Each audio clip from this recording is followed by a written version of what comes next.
नमस्कार, मैं हूं अनुराधा प्रसाद। आज से करीब 60 साल पहले कनाडा के मीडिया थियोरिस्ट मार्शल मैकलुहान ने एक खास शब्द से दुनिया का परिचय करवाया। वो शब्द था ग्लोबल विलेज। संचार के अत्याधुनिक साधनों ने पूरी दुनिया को एक साथ जोड़ने का काम किया। 70 के दशक में ग्लोबल विलेज से सिर्फ मुट्ठी भर लोग ही जुड़े थे, लेकिन जैसे जैसे तकनीक लोगों के बीच पहुंची, इंटरनेट से लैस स्मार्टफोन इजाद हुआ, टेक्नोलॉजी ने आमो खास को ग्लोबल विलेज के इकोसिस्टम का हिस्सा बना दिया, जिसमें सभी एक दूसरे से प्रभावित होते हैं। रूस की मिसाइलें और बम बारूद यूक्रेन के शहरों पर लगातार गिर रहे हैं। भीषण जंग के बीच राष्ट्रपति पुतिन ने मॉस्को में एक बड़ी रैली की। मौका था क्रीमिया पर रूस के कब्जे की 8वीं वर्षगांठ का। लुझनिकी स्टेडियम में 2 लाख लोगों की भीड़ के बीच रूसी नेताओं ने पुतिन को यूक्रेन में नाजीवाद से लड़ने वाला नायक बताया। उधर अमेरिकी राष्ट्रपति जो बाइडेन पुतिन को हत्यारा, तानाशाह और ठग बता रहे हैं। ग्लोबल विलेज में हो रही हलचल के बीच रूस और यूक्रेन की जंग के साइड इफेक्ट ने पूरी दुनिया की सांसें फुला रखी हैं। यूरोपीय देश ये सोच सोच कर बेहाल हो रहे हैं कि अगर रूस ने गैस की सप्लाई रोक दी तो क्या होगा। भारत में लोग परेशान हैं कि अंतर्राष्ट्रीय बाजार में कच्चे तेल की कीमतों में लगी आग उन्हें किस हद तक झुलसाएगी। वॉशिंगटन हो या बीजिंग, कीव हो या काहिरा, दमिश्क हो या ढाका, दुनिया के हर हिस्से में अजीब सी बेचैनी और तनाव है। आज मैं आपको बताने की कोशिश करूंगी कि रूस यूक्रेन युद्ध के बाद आगे का रास्ता क्या है। क्या एक ऐसा ग्लोबल इकोसिस्टम नहीं बनाया जा सकता जिसमें खून खराबा के लिए कोई जगह न हो, जिसमें युद्ध के कारण लोगों को अपना मुल्क न छोड़ना पड़े, जहां तेल और गैस को सामरिक हथियार के तौर पर इस्तेमाल न किया जाए, जिसमें धौंस और धमकी नहीं सहयोग की बात हो। वर्तमान में तेजी से बदलती विश्व व्यवस्था के कल, आज और कल को समझना बहुत जरूरी है।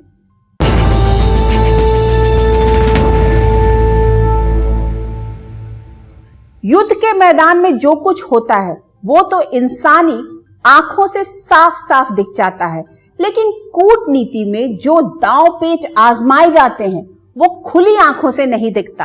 हो सकता है कि आने वाले कुछ दिनों में रूस और यूक्रेन के बीच युद्ध खत्म हो जाए, गोला बारूद गिरना बंद हो जाए, कीव और खार्किव को फिर से खड़ा करने की कोशिशें शुरू हो जाएं, रूस में बंद किए गए मैकडॉनल्ड्स के आउटलेट्स खुल जाएं, स्टारबक्स, कोका कोला, पेप्सिको और जनरल इलेक्ट्रिक्स अपना कारोबार दोबारा शुरू कर दे, कच्चे तेल की कीमतें भी स्थिर हो जाएं। लेकिन इस युद्ध के निशान कई दशक तक दुनिया को प्रभावित करेंगे। सबसे पहले बात यूरोप की। रूस ने जिस तरह यूक्रेन पर हमला किया, उससे यूरोपीय देशों में सुरक्षा से जुड़ी चिंता कई गुना बढ़ गई होगी। ऐसी स्थिति में यूरोप के देश अब सिर्फ नेटो के भरोसे अपना सुरक्षा छोड़ना नहीं चाहेंगे। संभावना है कि बाहरी खतरों से निपटने के लिए यूरोपियन यूनियन एक साझा मैकेनिज्म पर गंभीरता से विचार करे और नाटो जैसे ही एक बड़ा सिक्योरिटी अलायंस खड़ा करे। ऊर्जा जरूरतों को पूरा करने के लिए भी नए रिश्ते बन और बिगड़ सकते हैं।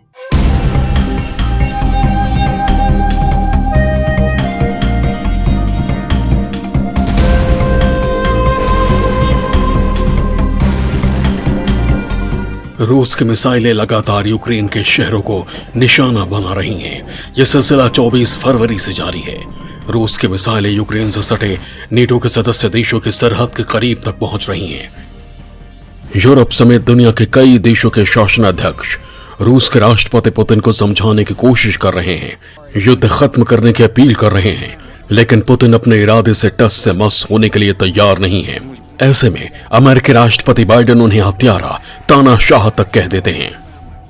Standing together against a murderous dictator, a pure thug who is waging an immoral war against the people of Ukraine. And by the way, the Republic is paying a big price for this. जो Biden, जिसे हत्यारा तानाशाह कह रहे हैं, उसके खौफनाक इरादों का ट्रेलर कई बार दुनिया देख चुकी है, खासकर यूक्रेन। रूसी फौजों की घेराबंदी के बीच यूरोपीय संघ के 3 सदस्य पोलैंड, चेक गणराज्य, स्लोवेनिया के प्रधानमंत्री इसी हफ्ते राजधानी कीव पहुंचे और इस जंग में यूक्रेन को समर्थन जताया। ये तीनों देश अमेरिकी अगुवाई वाले सुरक्षा गठजोड़ नाटो के भी सदस्य हैं। अमेरिकी राष्ट्रपति जो बाइडन लगातार भरोसा दे रहे हैं कि वो नाटो के सदस्य देशों की एक इंच जमीन की रक्षा करेंगे। As I made crystal clear, the United States will defend every inch of NATO territory with the full force of American power. And the good news is, NATO is more united and more determined than ever. Ukraine को भरोसा था कि पश्चिमी देशों की मदद मिलेगी, लेकिन रूस के आक्रमण से बचाने के लिए कोई आगे नहीं बढ़ा। शीत युद्ध के दौर से ही यूरोपीय देश रूस को एक बड़े खतरे के तौर पर देखते थे, लेकिन पिछले कुछ वर्षों से फ्रांस यूरोप के सुरक्षा ढांचे को मजबूत करने पर खासा जोर दे रहा था। यूरोप के ऊपर तो असर पड़ेगा ही पड़ेगा, लेकिन जो विकासशील देश हैं उनके ऊपर भी बहुत असर पड़ेगा। उनकी भी अर्थव्यवस्था बहुत कमजोर हो जाएगी और वैसे पहले ही कमजोर थी, अब और ज्यादा हो जाएगी। फ्रांस के राष्ट्रपति इमैनुअल मैक्रों साल 2017 से ही यूरोपीय सेना के गठन और खर्च बढ़ाने की पुरजोर वकालत कर रहे हैं। सुरक्षा के मुद्दे पर यूरोपीय देश 2 हिस्सों में बटे हुए थे। एक ग्रुप की सोच है कि अमेरिका की अगुवाई वाले नाटो की छत्र छाया वाला सुरक्षा ढांचा यूरोप के लिए बेहतर है, तो दूसरे ग्रुप यूरोप की सुरक्षा को लेकर अमेरिका से निर्भरता कम करने का पक्षधर है। मुझे लगता है ये जो यूरोप के अंदर जो समीकरण है वो भी बदलेंगे और यूरोपीय यूनियन के जो अपने समर्थन को, अपने सामर्थ्य को बढ़ाने की कोशिश है, उससे अंतर्राष्ट्रीय स्तर पर भी काफी बदलाव आने वाले हैं। दुनिया में किसी की समस्या को सुलझाने या निपटाने में ब्रिटेन की नीतियां बहुत हद तक अमेरिका के पीछे पीछे चलती दिखाई देती हैं, तो फ्रांस अप्रैल में होने वाले राष्ट्रपति चुनाव में उलझा हुआ है। वहीं जर्मनी की नई साझा सरकार एक कदम आगे और एक कदम पीछे वाली नीति पर आगे बढ़ रही है। यूरोपीय देशों की सबसे बड़ी चिंता गैस और तेल सप्लाई की है, जो रूस से आती है। रूस अपनी गैस और तेल की सप्लाई को सामरिक हथियार के तौर पर इस्तेमाल करने में नहीं हिचकता है। ये सच्चाई है, मुझे लगता है कि जो ऊर्जा के स्रोत हैं वो रूस के पास बहुत हैं। दुनिया का तीसरा सबसे बड़ा स्रोत उसके पास है, तो यूरोपीय देशों की जो उन पर निर्भरता है वो लगातार बनी रहेगी और इसी से तालमेल बनाना होगा। यूरोपीय यूनियन अपनी कुल गैस खपत का 39% और तेल आयात का 30% रूस से खरीदता है। आज की तारीख में अपनी गैस जरूरतों के लिए यूरोप के बहुत से देश पूरी तरह रूस पर निर्भर हैं। पाइपलाइन के जरिए गैस रूस से जर्मनी पहुंचती है। हाल में जर्मनी ने दूसरी गैस पाइपलाइन नॉर्ड स्ट्रीम 2 के सर्टिफिकेशन पर रोक लगा दी थी, जिसके बाद रूस ने नॉर्ड स्ट्रीम 1 गैस पाइपलाइन रोकने की धमकी दी थी। अगर रूस यूरोप की गैस सप्लाई रोक देता है तो इसका सबसे ज्यादा असर इटली और जर्मनी पर पड़ना तय है। ऐसे में यूरोप को कतर, अल्जीरिया और नाइजीरिया जैसे गैस निर्यातकों की ओर देखना पड़ेगा। दूसरी ओर अमेरिका भी अपनी तेल जरूरतों का करीब 8% रूस से आयात करता है। ऐसे में भविष्य में अपनी तेल और गैस की जरूरतों को पूरा करने के लिए अमेरिका ने ईरान और वेनेजुएला से रिश्ते ठीक करने की स्क्रिप्ट तैयार करनी शुरू कर दी है। तो रूस भारत को लगातार सस्ता तेल ऑफर कर रहा है। ओपेक यानी organisation of the petroleum exporting countries में सऊदी अरब तेल का सबसे बड़ा उत्पादक देश है। पिछले कुछ समय से अमेरिका सऊदी अरब पर लगातार तेल का उत्पादन बढ़ाने के लिए दबाव बना रहा है, जिससे अंतर्राष्ट्रीय बाजार में तेल की कीमतें कम हो सकें, लेकिन सऊदी अरब अपना उत्पादन बढ़ाने से इनकार करता रहा है। तो रूस कोशिश करेगा कि जो भी उसके गैस और ऑयल है, जैसे उन्होंने हमको अभी ऑफर किया है, क्योंकि तंगी हो रही है उनके साथ में, बहुत कुछ सस्ते दामों पर कि हम उनसे तेल में इन्वेस्टमेंट करें, उनके गैस में इन्वेस्टमेंट करें, तो ये सब चलेगा। लेकिन जहाँ जहाँ ऑयल प्रोड्यूस होता है उन कंट्रीज़ का दबदबा विश्व की आर्थिक नीति पर रहेगा। आने वाले दिनों में क्रूड और गैस का ग्लोबल ऑर्डर बहुत हद तक बदलने के चांस हैं। ऊर्जा जरूरतों को पूरा करने के लिए जो कश्मकश चल रही है, उसमें दुनिया कोयला की ओर वापसी, प्राकृतिक गैस के नए भंडारों की खोज और हाइड्रोजन एनर्जी की ओर बढ़ती दिख सकती है। यानी अगले 25 वर्षों में दुनिया में प्राकृतिक गैस और कच्चा तेल के नए खिलाड़ी दुनिया के नक्शे पर उभर सकते हैं। सोवियत संघ के विघटन के बाद अमेरिकी कूटनीतिज्ञ रूस को न तो एक बड़ी ताकत के तौर पर देखते थे, न ही मॉस्को को अपना दुश्मन नंबर 1 मानते थे। लेकिन जिस तरह से राष्ट्रपति पुतिन की अगुवाई में रूस ने आक्रामकता दिखाई और नेटो फोर्सेस की धौंस के बावजूद यूक्रेन पर मिसाइलों से लगातार हमले कर रहा है, ऐसे में अमेरिका अब रूस को कमतर आंकने की गलती कभी नहीं करेगा, क्योंकि उसे पता है कि रूस के पास सबसे अधिक परमाणु हथियार है। अमेरिका की चेतावनी के बाद भी चीन ने रूस को आर्थिक और सैन्य मदद देने का फैसला किया है। एक तरह से यह अमेरिकी वर्चस्व को चीन की सीधी चुनौती है। लिहाजा अमेरिका की कोशिश होगी कि यूरोप में नाटो का विस्तार किया जाए, साथ ही एशिया में चीन के खिलाफ किसी नए साथी को अपने साथ मजबूती से खड़ा किया जाए। अगर ऐसा होता है तो एक बार फिर हथियारों की रेस शुरू होने की संभावना है, जिसमें अमेरिका और रूस दोनों के लिए कमाई का बड़ा मौका पैदा होना तय है।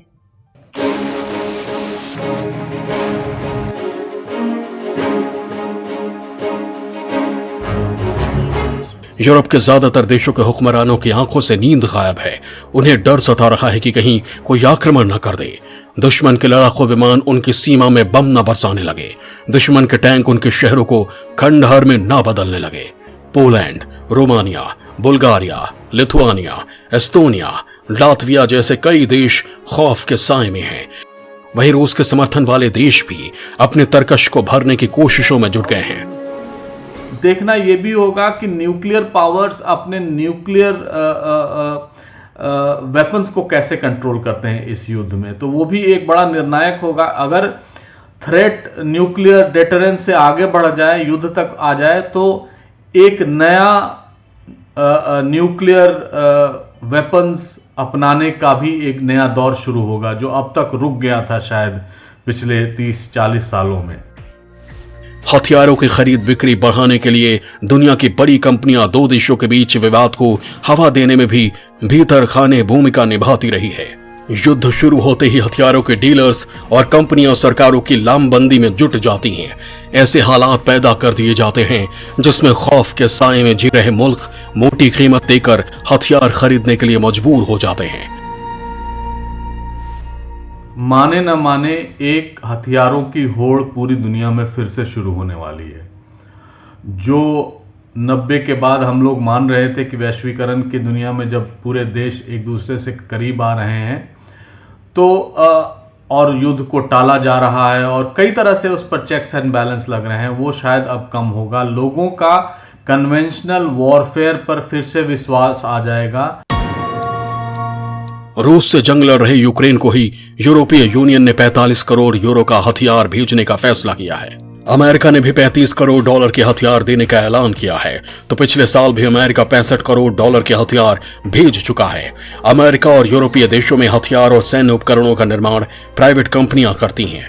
ऐसे में हथियार जमा करने की रेस शुरू होने के साथ ही अमेरिका और यूरोपीय देशों की हथियार बनाने वाली कंपनियों की मोटी कमाई तय मानी जा रही है। हालांकि रूस में स्थिति थोड़ी अलग है। वहां हथियार और सैन्य साजो सामान का निर्माण सरकारी कंपनियां करती हैं। आज की तारीख में दुनिया के हथियारों की बिक्री का सिकंदर अमेरिका है। दुनिया के हथियार बाजार में अमेरिका 37%, रूस 20%, फ्रांस 8.3%, जर्मनी 5.5% और चीन 5.2% हथियार बेचता है। सबसे बड़ा बेनिफिट तो अमेरिका को ही होना चाहिए, क्योंकि अमेरिका का जो अधिकतर बाहर से पैसा आता है वो हथियारों के व्यापार से आता है।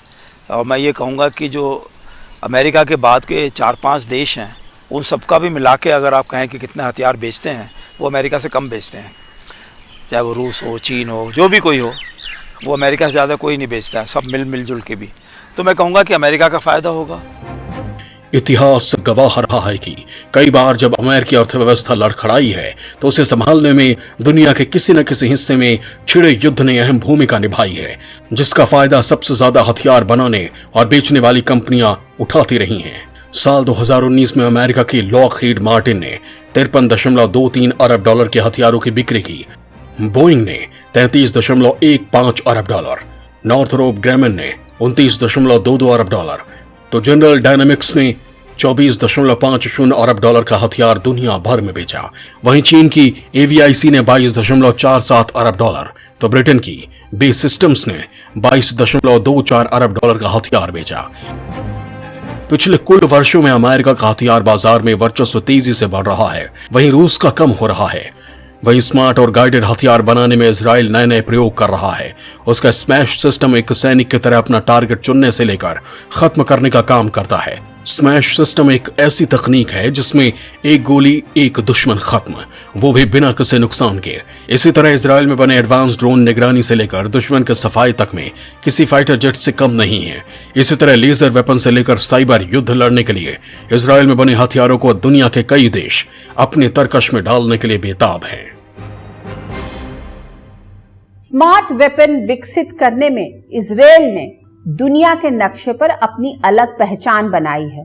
इजराइल का साइबर जासूसी से लेकर बचाव का तंत्र भी दुनिया के कई देशों को अपनी ओर खींच रहा है।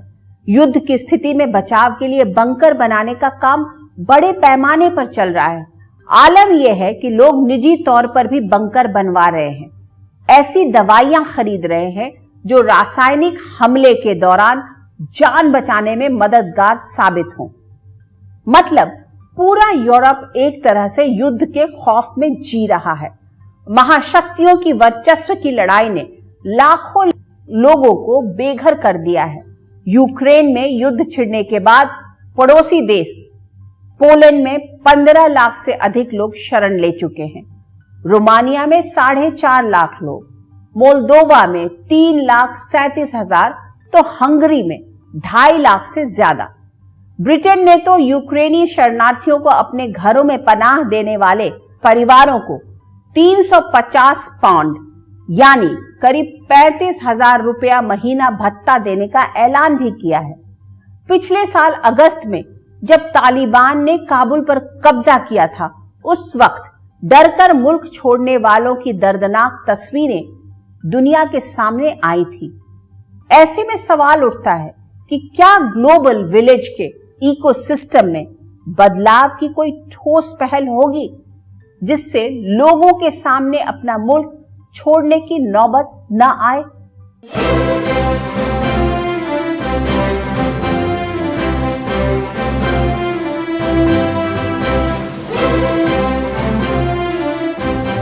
जिंदगी बचाने के लिए यूक्रेन के लोगों ने सबसे ज्यादा शरण पड़ोसी देश पोलैंड में ली है।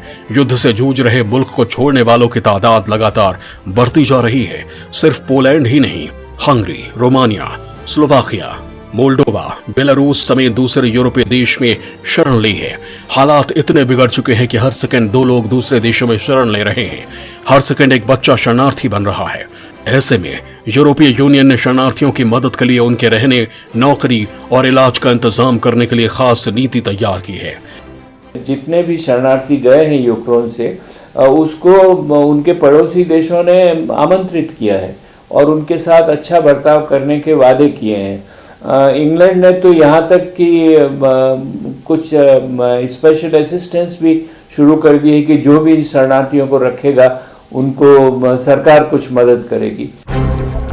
27 देशों वाले यूरोपीय यूनियन ने यूक्रेन से आए शरणार्थियों की मदद के लिए 20 साल पहले तय करार के हिसाब से आगे बढ़ता दिख रहा है। लेकिन 2015 में सीरिया युद्ध के बाद मुल्क छोड़ने वाले लाखों लोगों की सुध लेने में यूरोपीय यूनियन ने कोई खास दिलचस्पी नहीं दिखाई थी। उस दौर की इस तस्वीर को आप भूले नहीं होंगे। 3 साल के एलन कुर्दी का शव तुर्की के बोड्रम समुद्र तट पर मिला था।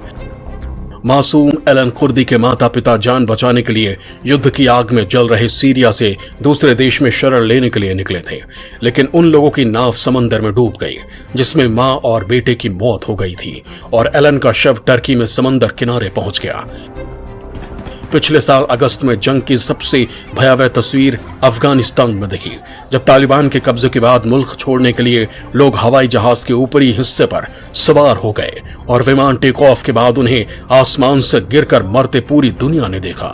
दुनिया के अलग अलग हिस्सों से कई बार शरणार्थियों की दर्दनाक तस्वीरें सामने आ चुकी हैं।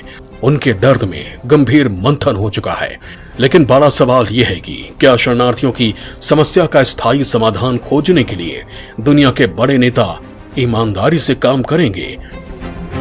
जरूरी है कि कोई डिवाइस करना पड़ेगा, कोई मेथड जिसके तहत रेफ्यूजीज का जो ये मामला है ये ठीक से सॉल्व हो सके, और जब भी कोई रेफ्यूजीज आए उनके साथ कैसा ट्रीटमेंट है और उनको वापस उनके देश में वापस रिहेबिलिटेट कैसे किया जाए। आई थिंक ये इम्पोर्टेंट है सबको एक ग्लोबल स्तर पे इसको वर्कआउट करने के लिए। साल 2021 के जून तक दुनिया भर में 2.66 करोड़ लोग बतौर शरणार्थी अपना जीवन बिता रहे थे, तो 4.8 करोड़ लोग ऐसे हैं जो अपने ही देश में विस्थापित हैं। सबसे ज्यादा 67 लाख शरणार्थी सीरिया से हैं, तो दूसरे नंबर पर वेनेजुएला है, जिसके शरणार्थियों की तादाद 41 लाख से अधिक है। शरणार्थियों के मामले में अफगानिस्तान तीसरे नंबर पर है, जिसके 26 लाख लोग अपना घर द्वार छोड़ने पर मजबूर हैं। अफगानिस्तान के ज्यादातर शरणार्थियों ने Pakistan, Iran, Uzbekistan, Germany, Turkey जैसे मुल्कों में शरण ली है।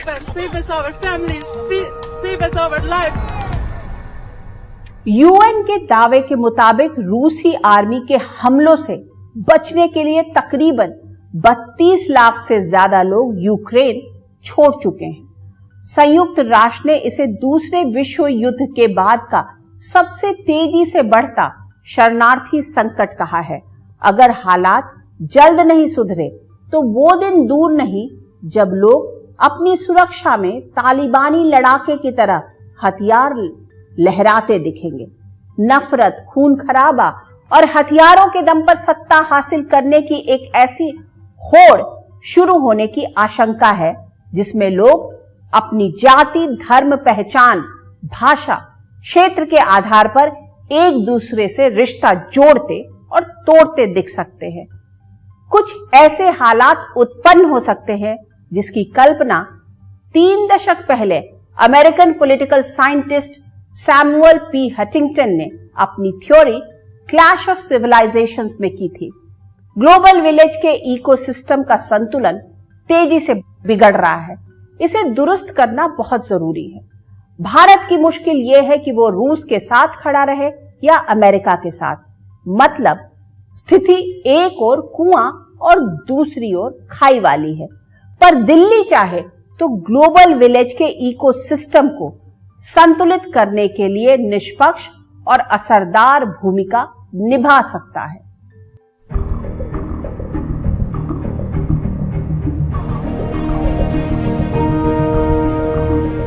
दुनिया ने अमेरिका की दादागिरी देखी है, रूस की ठसक देखी है, तो चीन की चालबाजियों को भी करीब से महसूस किया है। दुनिया को जोड़ने और शांति कायम करने के मकसद से बनाए गए ज्यादातर अंतर्राष्ट्रीय मंचों पर अमेरिका, रूस और यूरोपीय देशों का वर्चस्व साफ साफ दिखता है। चाहे संयुक्त राष्ट्र हो या फिर सुरक्षा परिषद, विश्व बैंक हो या फिर विश्व व्यापार संगठन, सुपर पावर्स ने अपना वर्चस्व कायम करने और अपने फायदे के लिए दुनिया के कई हिस्सों को युद्ध की आग में झोंका। ऐसे में अमेरिका, यूरोप और रूस की वर्चस्ववादी व्यवस्था से इधर एक नए वर्ल्ड ऑर्डर बनाने की सोच आकार लेने लगी है। अंतर्राष्ट्रीय स्तर पर असुरक्षा का कारण रूस और अमेरिका है, तो क्या इनको थोड़ा हटाकर सोचा जा सकता है कि अंतर्राष्ट्रीय स्तर को दूसरी तरह से उसका प्रतिबंध किया जाए, उसका एक तरह से मैनेज किया जाए, सुरक्षा को, विकास को, सब चीज़ों को। तो आज मुझे लगता है कि इस तरह की सोच को भी बढ़ावा मिलेगा। अमेरिका ने पिछले 3 दशकों से दुनिया के नक्शे पर जिस तरह की भूमिका निभाई है, उसमें उसकी छवि नायक कम और खलनायक वाली ज्यादा बनी है। रूस की छवि को भी दुनिया के छोटे बड़े देश अपने अपने चश्मे से देखते हैं। वहीं चाइना अमेरिका को पछाड़कर दुनिया की सबसे बड़ी आर्थिक ताकत बनने के लिए दौड़ लगा रहा है। वहां के राष्ट्रपति शी जिनपिंग के विस्तारवादी और हड़प नीति ने दुनिया की नजरों में चीन की छवि को बैड बॉय वाली बना दी है। ऐसे में महाशक्तियों के वर्चस्व की लड़ाई में पिस रहे देशों को भारत में नई उम्मीद दिखाई दे रही है। इंडिया जरूर एक अहम एक रोल अदा कर सकता है, क्योंकि हमारा पीसफुल जो नेचर है और जो हम पीस चाहते हैं सब जगह, और इस लड़ाई को भी हमने बहुत कोशिश की कि ये पीसफुली रिजॉल्व हो और लड़ाई ना हो। तो ये हम सोच सकते हैं एक नया वर्ल्ड ऑर्डर बने, लेकिन उम्मीद बहुत कम है, क्योंकि पावर और इकोनॉमी के बिना, इकोनॉमिक पावर के बिना और वेपन और डिफेंस पावर के बिना आज का जो देश है इसमें बहुत मुश्किल है, आज का जो वर्ल्ड है इसमें बहुत मुश्किल है ऐसा इमेजिन करना। ऐसे में कूटनीति की नब्ज पहचानने वाले विशेषज्ञों की सोच है कि दुनिया जिस तरह की उथल पुथल से गुजर रही है उसमें एक नया वर्ल्ड ऑर्डर बनने के चांस बहुत बढ़ गए हैं, और इस भविष्य की वैश्विक व्यवस्था में भारत के सामने बड़ी भूमिका निभाने का मौका है, क्योंकि दुनिया के कई छोटे छोटे देश अपनी तरक्की के लिए भारतीय विदेश नीति का हिस्सा रहे गुटनिरपेक्षता और पंचशील में अपना भविष्य बेहतर महसूस कर रहे हैं। भारत वसुधैव कुटुंबकम में आस्था रखता है। सर्वे भवन्तु सुखिनः, सर्वे सन्तु निरामया का मंत्र दुनिया को जोड़ने में अहम भूमिका निभाता रहा है। दूसरे विश्व युद्ध के बाद संयुक्त राष्ट्र के गठन से लेकर कामयाब बनाने तक में भारत ने बड़ी भूमिका निभाई है। पिछले 70 साल में अमेरिका और रूस के बीच वर्चस्व की लड़ाई में कई मुल्क तबाह हुए हैं, कभी लोकतंत्र के नाम पर, कभी कम्युनिस्ट क्रांति के नाम पर।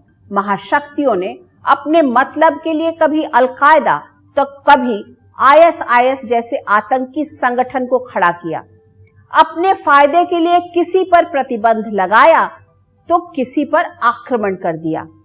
आज ग्लोबल विलेज के इकोसिस्टम को दुरुस्त करने के लिए एक ऐसे निष्पक्ष अंतरराष्ट्रीय मंच की जरूरत है जो वर्चस्ववादी महाशक्तियों की छाया से बिल्कुल दूर हो, जो सबकी क्षेत्रीय अखंडता के सम्मान और सहयोग की भावना को आगे बढ़ाने में यकीन रखता हो। दुनिया के नक्शे पर भारत एक ऐसा देश है जो न सिर्फ वर्ल्ड ऑर्डर में पैदा हुए असंतुलन को दूर करने में बड़ा किरदार निभाने की क्षमता रखता है, क्योंकि दुनिया के ज्यादातर देश भारत पर भरोसा करते हैं। आज बस इतना ही। अगले हफ्ते आपसे फिर मुलाकात होगी किसी ऐसे मुद्दे के साथ जिसे जानना और समझना हम सब के लिए बहुत जरूरी होगा।